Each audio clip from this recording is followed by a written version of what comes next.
Welcome to Cultimatum, the podcast uncovering the dark realities of cults and human trafficking. I'm your host, Anonymous Andrew, and each week we dive deep into the manipulation, control, and courageous escapes that define these worlds. And I'm Melody, Andrew's co-host. Having experienced the depth of a cult firsthand, specifically the House of Yahweh, I am here as an advocate for fellow survivors. The views and opinions expressed by our guests are their own and do not reflect the official policy or position of Cultimatum or its affiliates. The content discussed on this podcast are based on personal experiences and should not be construed as factual or legal advice. Neither the host nor the guest are liable for any statements made during the episodes. Listeners are encouraged to conduct their own research and seek professional advice where appropriate. And before we dive into today's episode, we want to issue a trigger warning. Some episodes may cover explicit and potentially disturbing subjects such as sexual abuse, rape, human trafficking, suicide, and other sensitive subjects. Listener discretion is advised. Hey, Cultimatum fans, before we dive into today's episode, we need a tiny favor from each of you. That's right. If you love what you hear, please take a moment to rate and review us on Apple and Spotify. Your support helps us to reach new listeners and bring more awareness and attention to these important topics. So tap that star rating, drop a quick review, and help us spread the word. It really does make a difference. Thank you so much for tuning in and for your amazing support. We truly appreciate each and every one of you. Now let's get started with the show. Here we go. Welcome back to another episode of Cultimatum, the culture of cult and human trafficking. And my name is Anonymous Andrew, and with me today is my co-host Melody. Hello, Melody. Hi, Andrew. Thank you for that introduction. And I'm excited about today's guest as well. Joining us today is going to be Joel Crosby, who grew up in the Potter's House and has since become a powerful voice for those who have left the group behind. Joel is the author of a compelling book titled Escaping the Potter's House, which is also available as an audiobook. The book is a compilation of memoirs from former members, including his own story, Unfiltered, and it was created with the very clear purpose to put an end to the debate of whether or not Potter's House is a cult or a church. Joel's work speaks for itself, and he is dedicated to amplifying the voices of survivors. And it's clear across his social media presence on Instagram, Twitter, and LinkedIn. He is joining us today all the way from the Netherlands, and we're so honored to have him here with us. Joel, welcome to the show. Hi, thank you for having me. Well, we're excited welcome. to hear your story. Yes. I'm excited to tell you my story today. Great. Where would you like to start? Well, yeah, I grew up in the Potter's House, the Dutch Potter's House, and that is called The Door, actually. The Potter's House is known through various names. It's founded by Wayman Mitchell in Prescott, Arizona, and he has a group of several churches that he gathered, basically. And they are known as the Potter's House, Victory Chapel, The Door. And nowadays you have Lighthouse as well. And there's a couple of other names, but they're not as well known. And in the Netherlands, they're only known as The Door. And I grew up in that church. I left, tomorrow will be 6 years ago. And I never really thought that I would eventually leave the church because it was all I knew. I mean, as a kid, I grew up there. I went to all the various activities that they had for children back then. Yeah, the children's church, children's choir. And then eventually I got older, and as I became a teenager, I was supposed to become a disciple. That's actually what they called young men who would eventually be pioneering their own church. Because that's the way it worked. It's kind of like a pyramid scheme is what you could call it. You have this one church, and that church sends out other churches, and those churches are supposed to gather more following, and they will eventually pay their tithes to the mother church. And then you have this whole network of churches that all the money, if you follow the money, all the money is ending up in the head church, the mother church in Prescott, Arizona. And if you follow the money trail, you will see a lot of issues going on. But I will get into that a little bit later, I think. So before you go on, I just want to double check. You said that in the Netherlands, this church is called The Door? Yeah, I mean, that's the translation of, they call it De Deur, is the Dutch word. Okay. Interesting. Is there any meaning behind that? The door? We never really, we never really asked about the meaning behind the door. Okay, It was just just a called, strange name for a church. maybe it was like inviting people into the door. The door is always open, kind of Okay. in that Or way. the door to heaven. Potter's house. I mean, that one is pretty obvious, I guess. Victory Chapel is just a basic name for a church, but there's a lot of churches called Victory Chapel that aren't associated with the fellowship, what we call the fellowship at least. But and the Victory Chapel has the word chapel in it. Yeah, so it's a church. But Right. this one was called The Door. And Yeah. I don't really Maybe know the door why. to heaven, like Stairway to Heaven. Yeah. Maybe. Yeah, well, and when I was growing up, it was the gates of heaven. So Right. okay, no, Yeah. I was just curious. There's no meaning. So anyway, continue. Yeah. It might as well have been called The Window. That's my point. Okay, thank you. Yeah. So I was part of the Potter's house, or of the door. I call it all the names just because they're known as the Potter's house. I will call it the Potter's house sometimes. And I was supposed to become a disciple, so I did everything that I had to do as a disciple, which includes going to the youth camps. They had these camps once a year, and this was like a military boot camp. You had young teenagers getting drilled. I don't know how common that is in the States, but this was something. I have never been as hungry as I was in one of those boot camps because there wasn't enough food at one time. So, wait, go back. The teenagers were being what? Drilled. Drilled. Yeah, you had drill sergeants, and they screamed. Oh, like the military. Okay. Military. It was a military camp. And the reason why they have these military camps for teenagers is they want these teenagers to become used to abuse, basically. Because then if they're used to this abuse in the camp, then they will stay members of the Potter's house. Is that the explanation they gave you? No, it's something that I discovered later. Right. Because it sounds to me like it's something that might, if I was doing that as a cult leader, I would say, well, this would build character. What they did say, what they were open about, is they are trying to break the characters of these teenagers and then to build them back up. Correct. Okay. Yeah. Which I'm just going to add is a common cult tactic. And even the food deprivation can be a common cult tactic. Yeah. But that food deprivation, to be fair, that might have just been my experience. I have heard other people who have had other experiences that I have not had. Right. During those camps. Sometimes for women, it was kind of creepy at one point. But yeah, for me, it was just the food deprivation, the sleep deprivation, and the abuse, basically verbal abuse. If you don't want to go into detail, that's fine. But can you define creepy? I heard this one story where there was a drill sergeant. I don't really remember the story all too well, but it involved the girls being in wet clothes and getting a creepy vibe from the drill sergeant. Okay. So sexual connotation. Inappropriate. Yeah, kind of. Inappropriate. Okay. Yeah. And I wasn't there. Not surprising. No, I wasn't there, and this is just one of the experiences that I've heard of. But I was kind of involved in church, and at one point I really didn't want to be involved anymore, so I tried to stay at home. My mom tried to get me to go to church. This is something that most teenagers experience at one point. They just don't want to go to church anymore. It's normal, I guess. And then when I did go to church, and I heard these sermons where the pastor said it's normal to have a relationship with your pastor. You have to go to the pastor and ask him for advice about anything. What study you have to do in college, where you have to work, where you have to live, stuff going on in your family, whatever, just counseling conversations, basically counseling. So I went to my pastor. I do have a quick question, Joel. Yeah. How old were you at the time? And was there anything in particular that was causing you to have some doubts at that time? I was about 15, 16. And the reason why I was having doubts is because I got bullied a lot in school because I was different.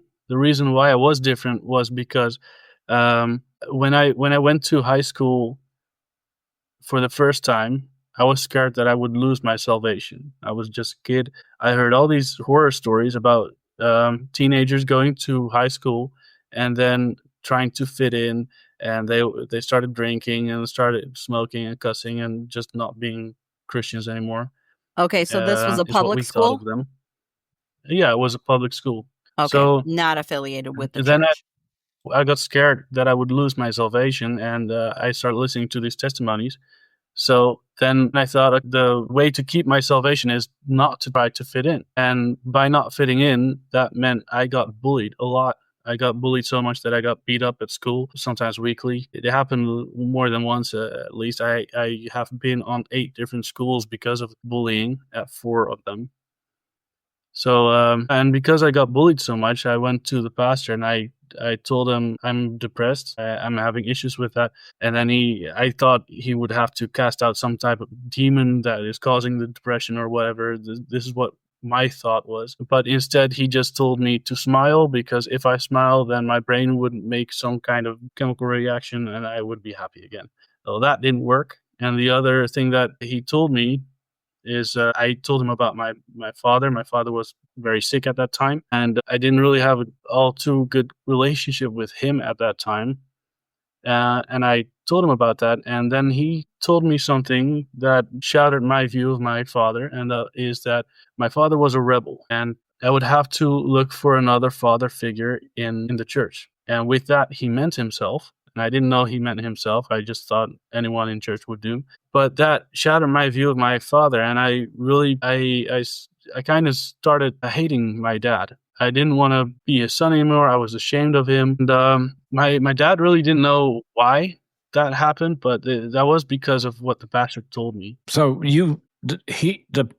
this man, the pastor, lied, made up things about your father to distance yourself from him. Yeah.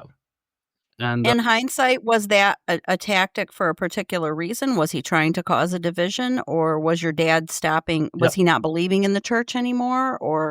No, my dad was smarter than anyone in the church. He knew more stuff about the Bible than anyone in the church. He was fluent in Hebrew and Greek, studied the Bible like no one else did, and he would listen to the sermons, and he would know that what these pastors are saying is wrong, and he would call them out publicly, and that's not something you're supposed to do. So, okay. He was Yeah. seeing I through couldn't figure out why he would. Yeah, he was starting to see through the facade. Yeah, he was trying to see through it, but because the reason why he didn't see through it was because he was sick, and he was in the hospital and out of the hospital and the entire time. So he missed a couple of years of the cult, which is why he didn't realize that it was a cult. He didn't realize what was going on inside the church. Can I ask what illness that he was in the hospital? It's a whole list of things. Basically, okay. When he was in the army, they gave him injections. Probably that is what caused him to get hepatitis. So he got medication for the hepatitis, and that medication gave him arthritis, I guess, or something else. I'm not sure. Eventually, he had 10 different sicknesses, and his medication list was 3 pages long. I learned to swallow pills. He taught me how to swallow pills. It's just one hand of pills, and then just put it in your mouth, swallow, and then again. He did that like 3 handsful. Wow. And my entire At one time. At one time, yeah. My entire youth, I prepared myself for my father's death. I thought he was going to die. He wouldn't live that long. And, well, he's still alive. And that's shocking, actually. Well, he is still alive. He's still alive. And good. He was in a wheelchair, 4 years long. He was in a wheelchair. And then he got cancer. And then he got an operation. And the cancer was gone. And he got medication for the hepatitis that was experimental. They wouldn't give him the medication for the hepatitis without giving him antidepressants as well, because the medication would cause suicide or him to murder someone because it made him so depressed. Wow. Yeah, he got into some psychoses. It was a very difficult time for him. Eventually, from one point to the next, he didn't need the wheelchair anymore, and he was walking to church. And he started riding his bikes. And people were shocked at seeing that. I remember people's jaws dropping to the floor as they saw him walk past. I bet. And I'm going to make an assumption that he's no longer in the cult as well? No, he left before me. Okay. And I just want to clarify. That's a huge story as well, because when he left the church, I was still living at home, and I already didn't like him that much because of what the pastor told me. And when he left, that made me really, really angry. And my mom left as well after that, like a couple months later. I got so mad at them. I made it very difficult for them. Every time that I got home from church, I would not meet people that were visiting our home. I would not shake their hand or whatever, not greet them. And I would pick fights with my parents because of what they believed. They didn't believe the same that we did anymore. And that was difficult for me. And at that point, I started looking for a home of myself, a place to rent. And my plan was to live somewhere else and then to break off contact with my family. I didn't want to see my parents ever again. And this was all based on what this pastor told you. Yeah. It was based on actually all my years there. When people leave the church, they are rebels, and a rebel is not someone who has made up their own mind, is doing their own thing.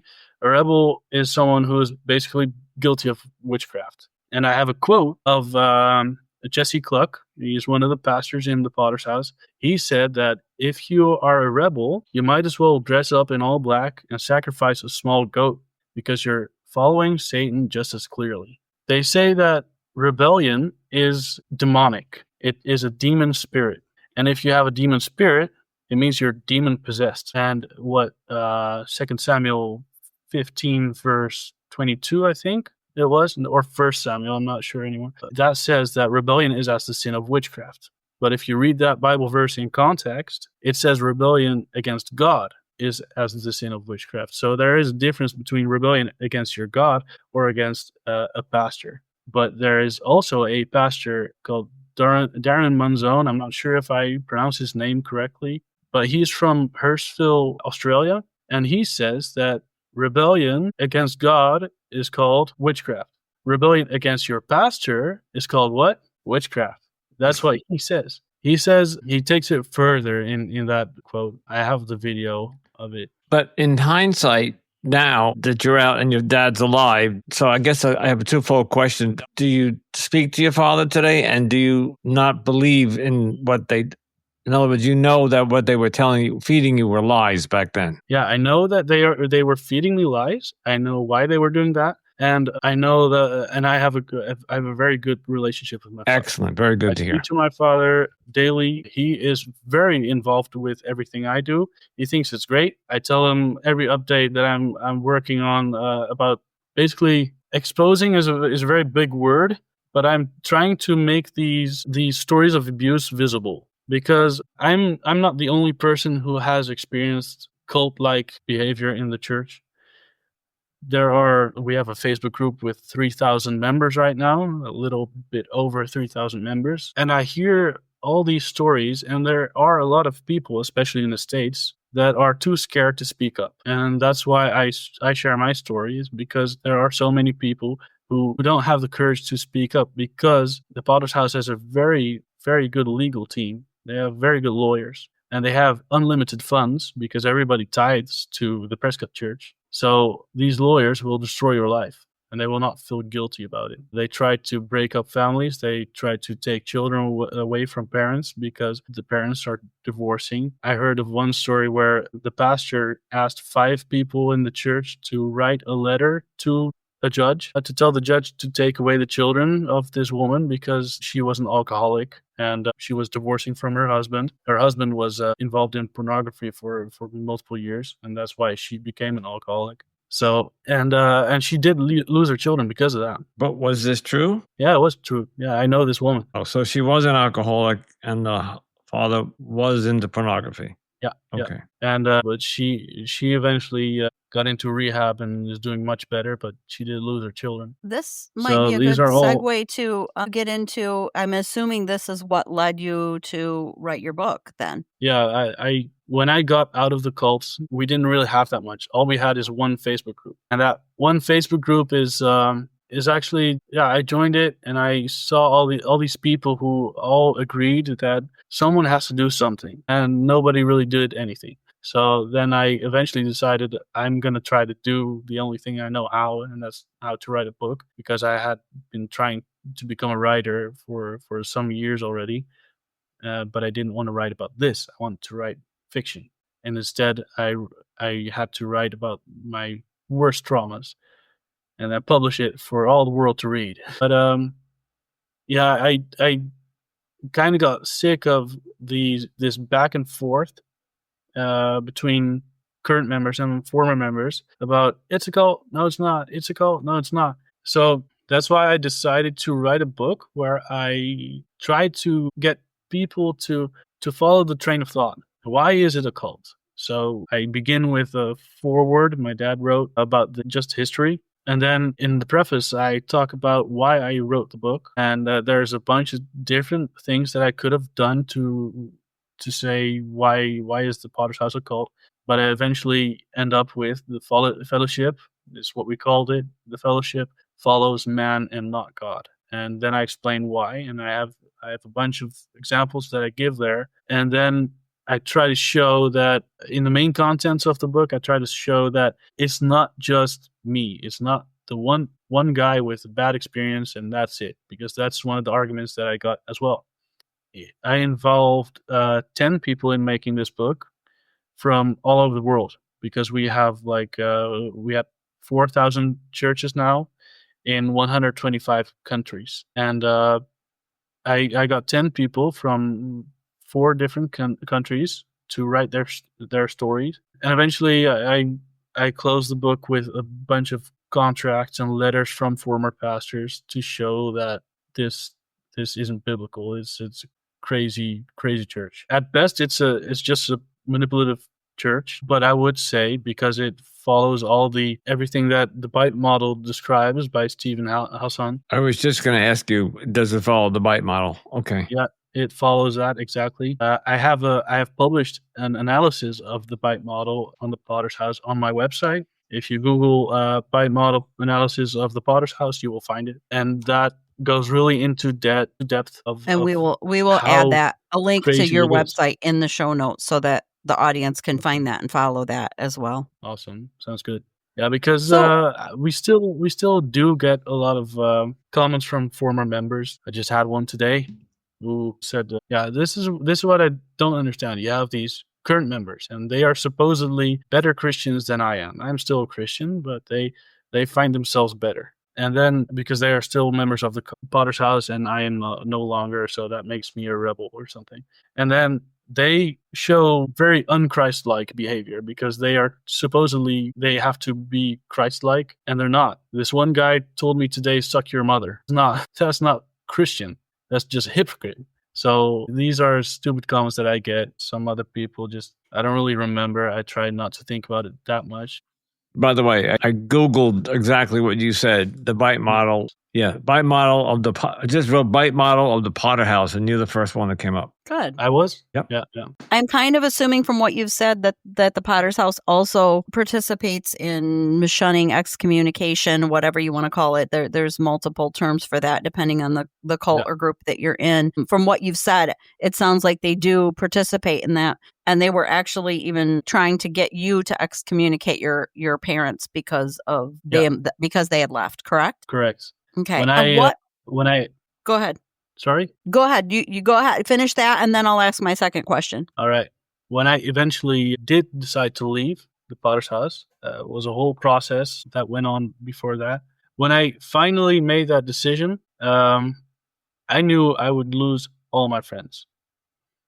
But there were 4 exceptions, 4 people that I thought these are true friends, and I will be friends with them forever. So I invited those 4 to my wedding, and 2 of them told me through WhatsApp that I was outside of the will of God, that I should not get married, and that I should follow the pastor and do what he said. And both of those friends who said that, they both left the church as well, and we are friends again. But all the other friends I did leave. And so my next question is, what was it that what was your final straw that made you finally decide that you needed to leave and that you no longer believed that they were the correct church? Well, my perfect view of the church, it kind of got shattered when one of the women in the church told me that our pastor had sexually abused her. And she told me that it wasn't just sexual abuse. He had a blood fetish. He fantasized about being slaughtered and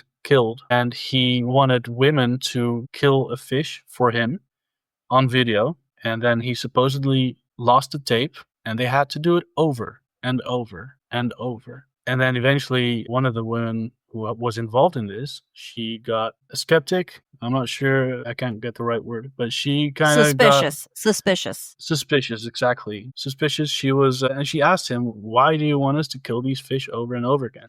And then he said, I find it exciting. I have a fetish for killing and for women with knives and all these crazy, crazy things. He associated with his name in Dutch. In Dutch there's a word for it, but his name he associated with a boar, and he thought he was a filthy pig who needed to be slaughtered. His ultimate goal was that a woman would kill a pig.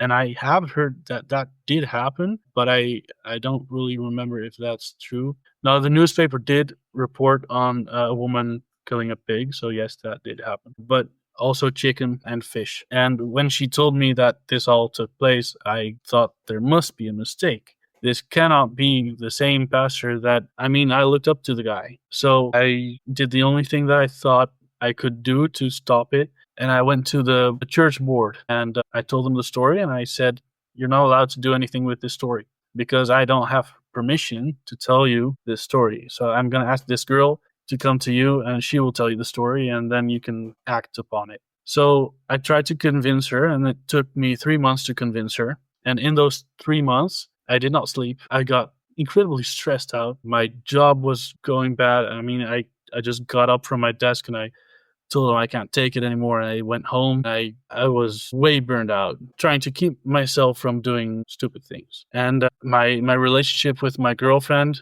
we broke up because she knew that there was something I wasn't telling her, and she wanted me to be honest about it, and I couldn't.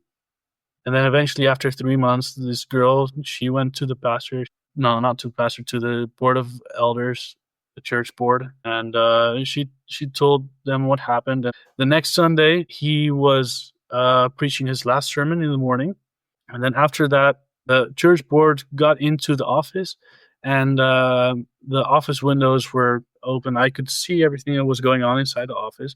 I was standing outside, and it looked like a normal conversation between three men. I didn't see anything that was going on there, no emotion, nothing.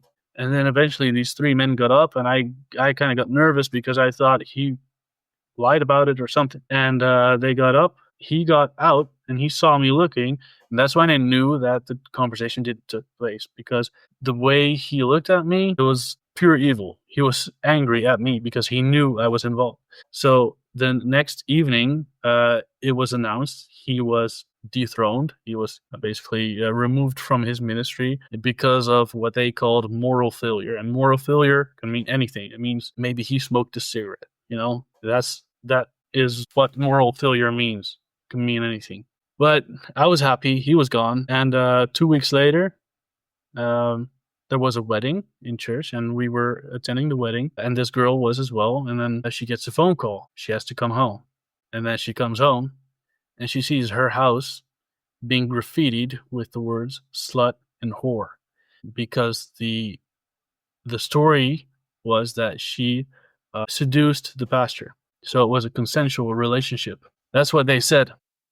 So they turned it around on her, and now he's the victim. They turned it around on her. Then later, some Sunday later, it was announced that we would get a new pastor, and this pastor was the best friend of the former pastor, and he turned it around completely. He said that it was a consensual relationship. He was gaslighting me into almost believing it as well. And eventually, I figured out that everything that was going on, it was just being swept under the rug. And I got suspicious, and my parents were already out. And eventually I asked my parents if the church is really that bad, because I was frustrated at the church. I wasn't supposed to listen to rebels or whatever, but this time I did. I said, if the church is bad, don't come with your personal experiences. Show me that it's bad in the Bible. And they wrote 33 pages. And I studied those 33 pages of verses in the Bible, and I got it reduced to 6 points. 6 basic questions that I had,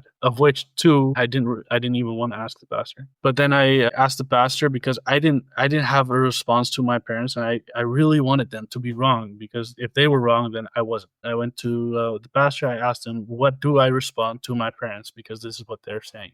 And the pastor didn't want to answer my question.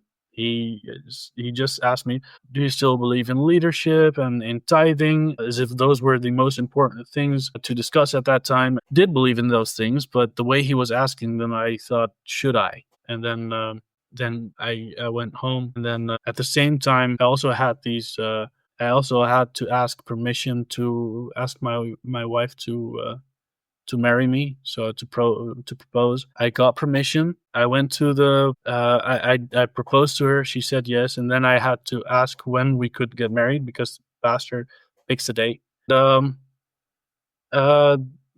he sat me down with my wife and told my wife, while I was there, that she should not marry me. If she married me, she would end up miserable. I would be a very bad husband, everything, blah, blah, blah. And during that entire conversation, I said nothing, because I knew that if I uttered one word against what he was saying, then it would legitimize what he already thought of me, that I was a rebel. It would confirm that already. And I said nothing, but this was the drop for me. This was they had no right, after all the crap they have put me through. The worst thing that I've ever experienced in my life was because of them. I didn't sleep for 3 months because of it.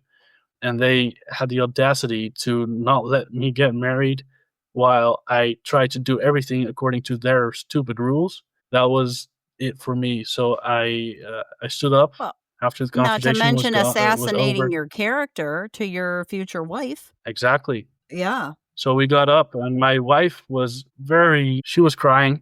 She said, what are we supposed to do? Did you hear how he was talking about you, as if you were a piece of trash? That's what she said. And then my response to that was, I'm used to it already, because that's how they treated me my entire life. I was the son of a rebel, and that automatically made me a rebel. And I had to prove that I wasn't like my father, and I had to do everything to prove my legitimacy to them, to prove that I'm a good disciple.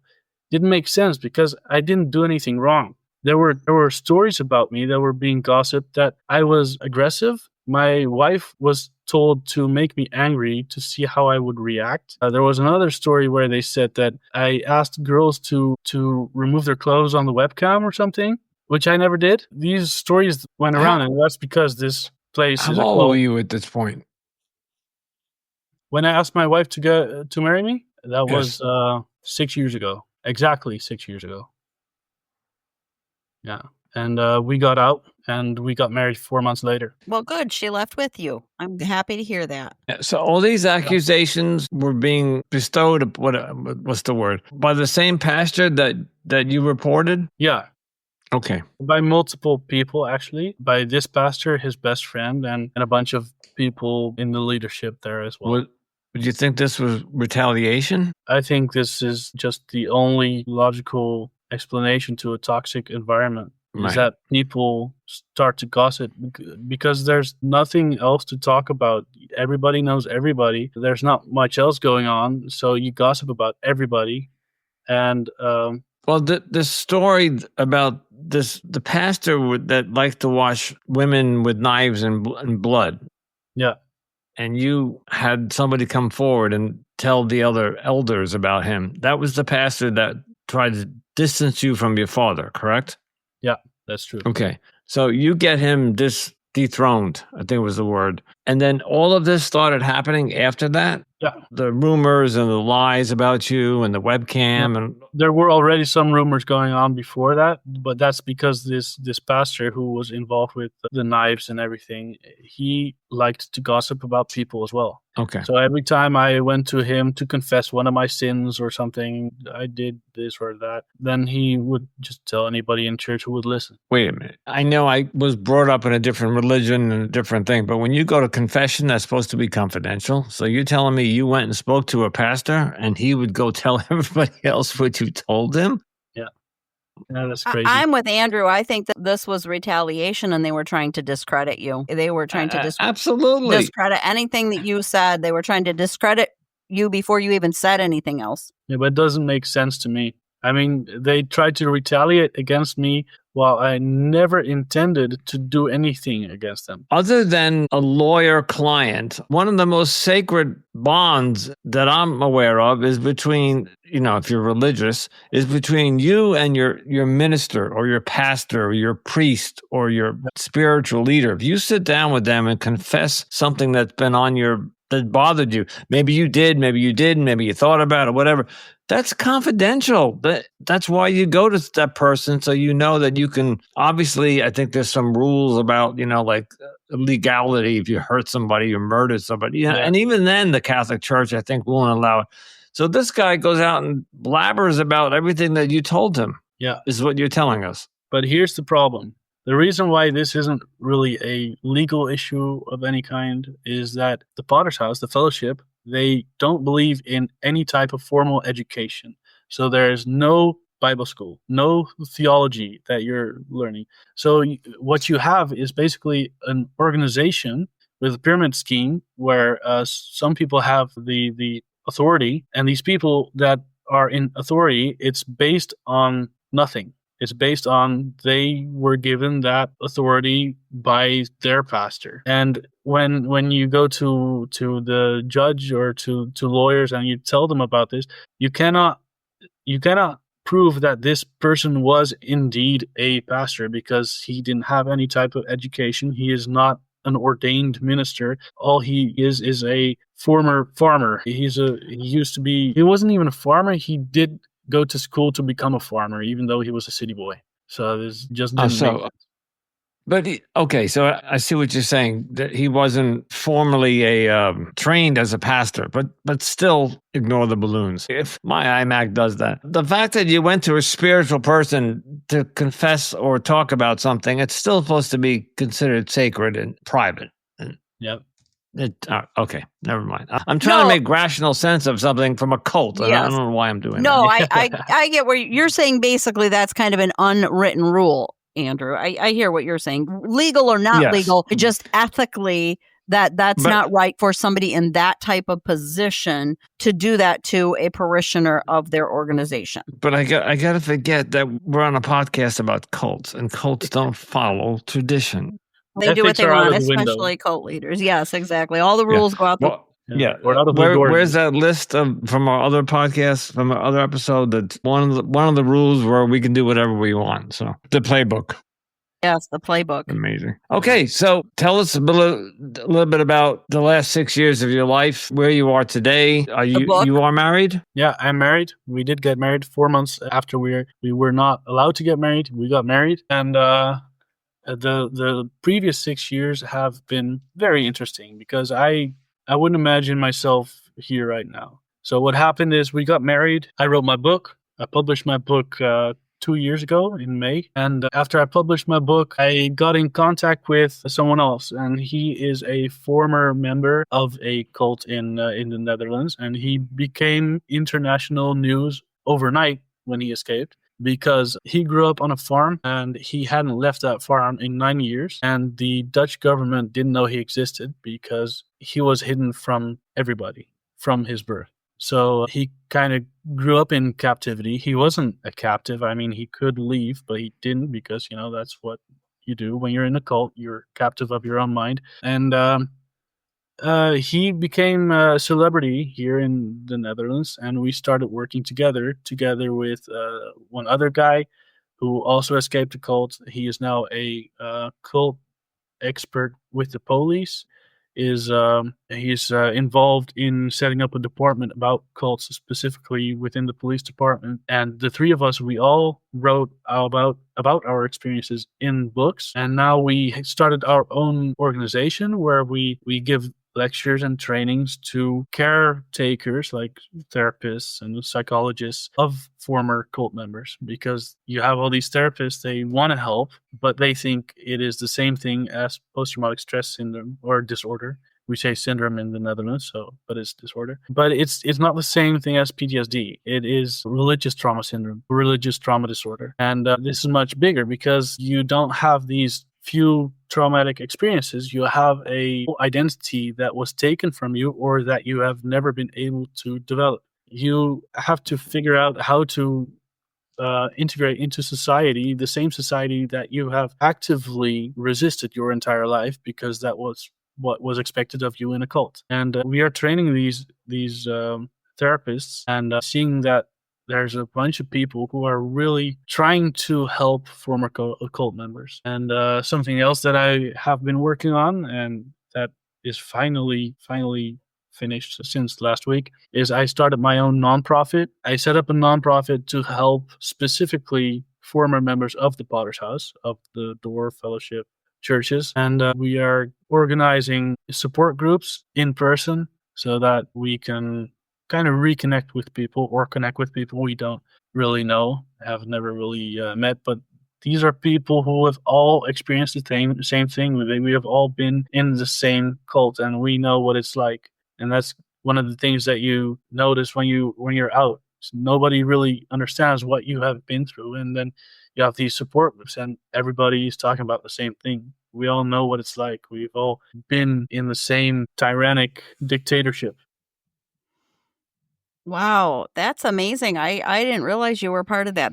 I love the idea of helping therapists to understand the complexities of the religious trauma syndrome because it is a whole different ballgame that they don't, unless you've been in there, unless you've been in it, because I'm a cult survivor too, unless you've been there, you don't understand it because they may inadvertently say things that would trigger somebody that's in therapy without even realizing that they've done that. But that's awesome. That's awesome. I love that. Yeah, me too. Yeah, thanks. All right, Joe, we have to begin to wrap up, but I have a question. I'm on, so that when you had me Google the bite model, up came two of your books. And I'm curious, are they the same book? Because one is in Dutch and one is in English. And it's called Escaping the Potter's House. Are they both the same book, just in different languages? Yeah, it's different languages and a different title. It's not a translated title because it's not called the Potter's House in the Netherlands. It's called the Deur. So I had a thing with a door in there. Okay. Yeah, I'm not even going to try to pronounce the title of the book. Because Behind Closed Doors is what it means. Behind Closed Doors. Okay. In English, and that's English translation. No, that's the English translation of the Dutch title, but the English book is called Escaping the Potter's House. Right. All right. And you have other books. You have several books out, I see. Yeah, I have 4 books in total. One of them is Escaping the Potter's House, translated into Dutch as well. So that's 2 books. Okay. And then you have 2 other books. Those are fiction based on reality. So these are personal experiences of mine that I kind of hid. Okay, well, we will have the relevant links in all of the show notes for your episode. I'm going to ask my final question that I like to ask our guest, which is, what advice would you give somebody who either is coming out of a cult or thinking about joining a cult or thinking that the group that they're in might be a cult? What advice would you give them? You got to research the group. You got to research it so much, even when you're going out, that you will not fall into the same trap again. What I've noticed is that a lot of cult members, there's a pattern, and that pattern causes cult members to join another cult. And if you never learn what the problem was, what the reason was why you joined a cult in the first place, even if you were born into it, then you're never gonna stop falling into the same trap. Excellent advice. Excellent advice. Thanks. Okay. So, Joel, thank you so much for coming and joining us all the way from the Netherlands. And I'm really happy. He's got a big smile on his face. So great story. We appreciate it. We'll put all of the books and your new project, all that in the show notes. And again, thank you. Anything else, Melody, we'd like to say? No, I'm good. Thank you, Joel. Thank you for having me. You're welcome. Thank you for coming on. Right. And once again, we want to thank Joel so much for coming on the show and sharing his experience with the Potter's House and the book that he's written about leaving the Potter's House. And I guess the one thing I did want to touch on that I found somewhat interesting, because I wrote a note about it, but he kind of went past it pretty quickly, was that when he went to his pastor for advice about depression, and the pastor basically told him all he needed to do was, and that would change his brain chemistry and he would just automatically feel better. And I just thought that is such horrible advice. And that is not how depression works. And it made me think of the documentary Shiny Happy People, which is about the Duggar family. And they're part of the IFB church, which it basically is kind of the same premise of just smile, or Keep Sweet, which is also, I think that's not IFB. I can't think of what the Keep Sweet is, but it is the premise of the religious thing of always just have a smile up front to help keep our facade alive. Basically, it's just they want smiling people to make their organization look good, and they don't want to acknowledge that people inside their organization may be fighting or struggling with depression or mental health issues. Or just being miserable because they're in a cult. Right. Well, exactly. No, but they want that fake upfront. Just smile and pretend nothing's wrong. It's so upsetting and sickening. There was clearly something wrong with this pastor from the get-go, because the whole blood thing with the fish and the I'm like, what? Yeah, that was some of the most bizarre stuff I'd ever heard. Yeah, listen, on my other podcast, I hear some wacky stories, especially in the kink world and the other stuff. But this, outside of the sexuality stuff, this was weird. I mean, having women slice up fish so he can see blood, and that's disturbing. They wanted the fish to be alive, and they had to kill them. And apparently there was one time a pig involved, and just bizarre. Very disturbing stuff. Yes. Bizarre, disturbing Extremely disturbing. I think he did a great job. I always do in each episode when a guest brings up something and I can, well, either he's talking or you're talking, I will always Google that. And I did Google everything he was talking about. And there is a lot of information about him and the books and the bite model. And he does talk about the bite model for the Potter's House. He's got a whole little thing on it. So yes. And as you know, the bite model, that's not the first time the bite model has come up in our podcast. But for any of you who don't know, I'll just quickly go over it here really quick again, what it stands for. Metric used created by Stephen Hassan, who is a cult survivor himself. He's a survivor from the movies, or the Moonies, excuse me, not the movies, Moonies. And it stands for B is for behavior, I is for information, T is for thought, E is for emotion. So if a cult is trying to control all of those aspects of your life, behavior, information, thought, and emotion, then those are all red flags. And most likely you are in a cult or a very high control group. I will just say that for anybody who hasn't heard of what the bite model is yet. And it was interesting that, so just to the audience, we had just recorded another episode right before Joel. And the woman we had on, who you might probably have heard last week if the episodes go in order.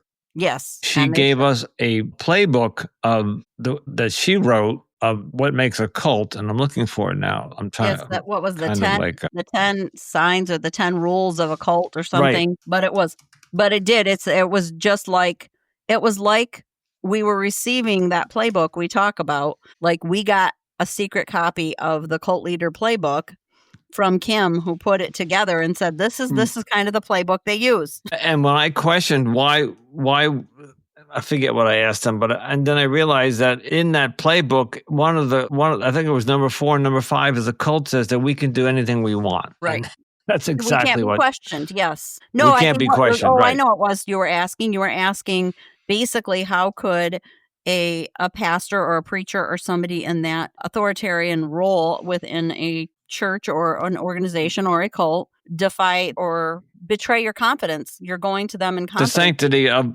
confidential. Yes, exactly. Nobody would expect to go to their preacher. Yes. Yeah. Take it even one step further. If you have somebody that you like husband and wife, you're supposed to, in the court of law, the husband can't testify against the wife. It's just the way it is. But then when I find out that I'm surprised that the pastor there is not an educated or ordained. He's a farmer. So yes. I realize why am I questioning something that? Yeah, exactly. And that's how most cult leaders are. They've either given themselves some type of authority, or like he said, it's just passed on from generation to generation, or they just pick somebody randomly to pass on that torch to. I'm thinking these guys have gone through school and education and, Right. ministries Exactly. and all that kind of stuff. Or No, or they like haven't.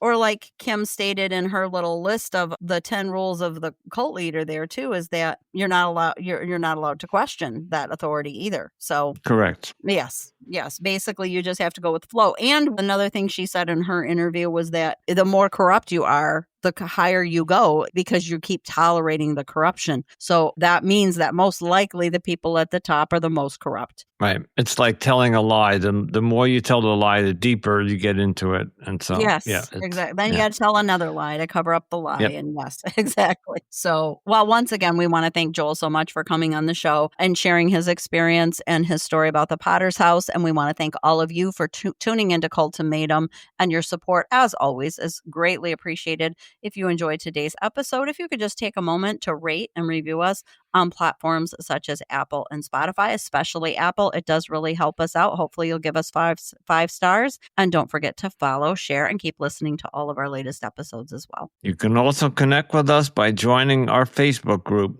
Cultimatum Podcast, where we dive deeper into these important topics. And you can also find us on additional social media platforms, including Instagram, Pinterest, TikTok, YouTube, and Threads. If you have a personal experience with cults or human trafficking that you'd like to share, please reach out to us at cultimatumpodcast@gmail.com. And for ex-cult members that are in need of additional support, please consider joining the Cult Escape and Recovery group on Facebook. You can also check out my other podcasts if you'd like to hear more from the Anonymous Andrew Podcast Studios. I have 2 other podcasts. One's called Digital Dating, and one is called The Weekend Rant. And both are available on the same platform that you are listening to this podcast on. If you'd like to help us with the cost of maintaining the podcast, you can support us through the Buy Us a Cup of Coffee link in our show notes. Every bit helps in our mission to spread awareness about occults and human trafficking. And just a quick note, thank you to the people who have been donating. Finally, we got some donations. So I did not want to have that go unthanked. We're very much grateful for that. Yeah, so keep giving. Yep. It helped, but it's not enough. Yeah, we still need more. But we appreciate every little bit. So thank you so much. We appreciate everything you can do. Yes. Even if you can just give us $5, it does make a difference. And as always, stay safe, stay informed, and remember, you are not alone.